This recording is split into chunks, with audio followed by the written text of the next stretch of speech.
So Dave was here for that, and he went off afterwards, and he saw the orthopedist a couple weeks later, something like that? 3 days later. 3 days later. Good thing, too.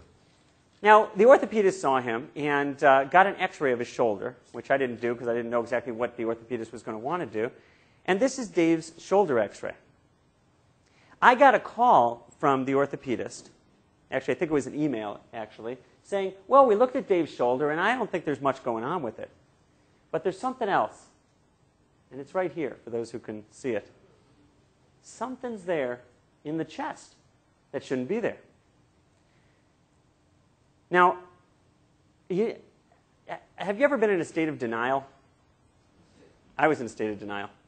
So I saw this. I looked at this image. I wasn't even in the office, but we could do that, of course. So I'm looking at this image, and I'm saying, that doesn't look good. But, I said, well, it's pretty round. It's probably just an innocuous thing. Maybe it's an atypical pneumonia or some other thing that's just normal. It just looks a little funny, confluence of shadows. But I called Dave, and you think you have a story about getting called about this. Yeah. So there I am sitting there at my desk, 9 o'clock the next morning at work, and the phone rings. First it was the shoulder guy, and then it was Danny. And what they both said was, there's something in your lung. And, I thought, okay, like what next?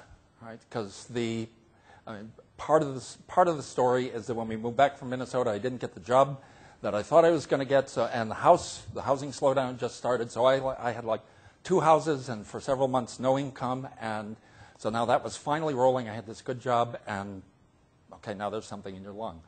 What do we do?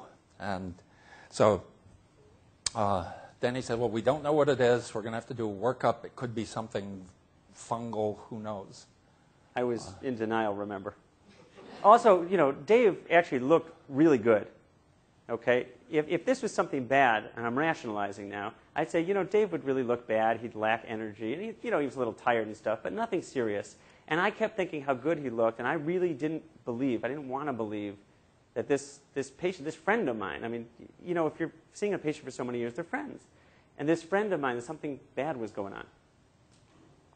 So we had to then go and work it up. And the first thing we had to do is a CT scan. And I wanted to show you this. This is the x-ray report. I don't know if you can read that, but the key part is here. A 3.3 centimeter right upper lobe lung mass needs further evaluation with chest CT to exclude malignancy. Love the way they word these things. Very patient friendly. So I was out of the hospital, but I was able to see the report. Actually, Dave was able to see this report as well. And I ordered the CT scan from out of the hospital, something that, again, it was done online. There were no errors in it because it's done online. And the CT scan came back, and I don't have an image that really captures the CT scan adequately. But I remember looking at it, and my heart totally sank. And all I could think about is, this can't be true. And I said, how am I going to call Dave and tell him this? And Dave, usually I would like to have this kind of follow-up conversation in person, but because he was so far away, he wanted to do it over the phone. The CT scan showed not one mass in the chest, but 5 or so masses in the chest. And despite my best skills in denial, there was no question at this point this was malignancy. Nothing else it could be. Can you move ahead to the image? Yeah. So this is an image, I think, of the MRI, I believe. But anyhow, this is one of the, and if you're astute here, you'll notice this is the left side. This is a big bad thing that was on the other side. This isn't even the one we saw on the x-ray. And this is 4.3 by 3.4 centimeters. 3.9 centimeters. Yeah, so it's big. A big mass here. And this was just one of them. Kidney cancer, metastasized kidney cancer is usually discovered in one of 2 ways. Either the cancer in the kidney is in just the right place and you get blood in the urine and it's caught early, and otherwise you have 0 symptoms until you're almost dead. So we can... Yeah, I want to just digress for a second because I think it's important. We had a conversation at this point. And you had a lot of things going through your head at this time. But we had a conversation. So, the cancer patient goes through this experience. Well, what do I do now? What are we going to do?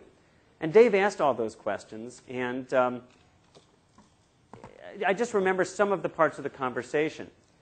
So Dave asked me things like, well, should I tell Ginny? Where's Ginny? There he is, right here. Ginny's Dave's wife. And should I tell Ginny about this? Well, this was before the diagnosis was certain. This was before the diagnosis. We knew that something bad was going on, right? Yeah. That's why I wanted to talk about this now. And I said, yeah, you can't keep it from your wife because that's going to lead to a world of hurt.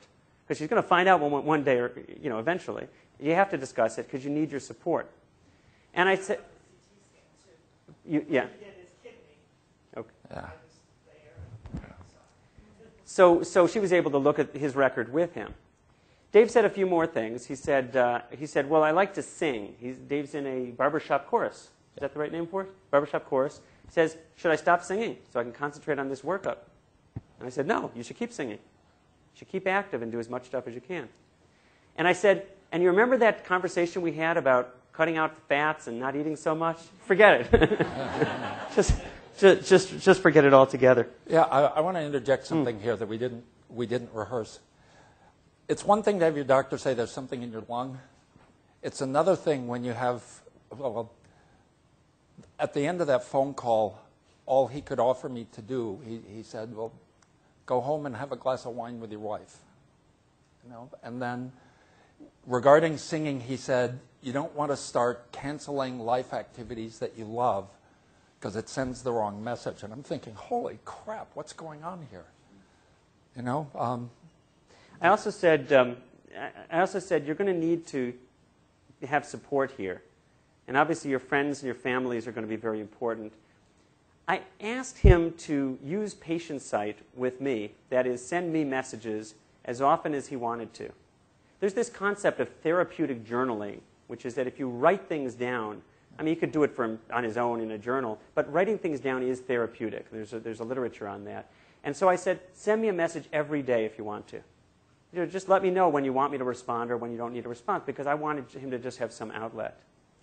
But then I said, the other thing I want you to do is I want you to reach out to other resources beyond your geography. And I told him about a website called ACORE, the Association of Cancer Online Resources. Yeah, we have a couple the founder more. of which is right here. Gilles? Okay. And I said, this is an online support community. We have a couple more slides I'm going to first. turn that over to you in just 1 second. So an online cancer community, and Dave's going to show you a little bit about this, that has helped hundreds of thousands of patients. How many, precisely? 500,000. Okay, 500,000 patients since it started. And it's really just an incredible resource. So I said, Dave, check that out. So I'm going to turn it back to you. So this is the words of advice that I gave to Dave as we were undergoing the diagnosis.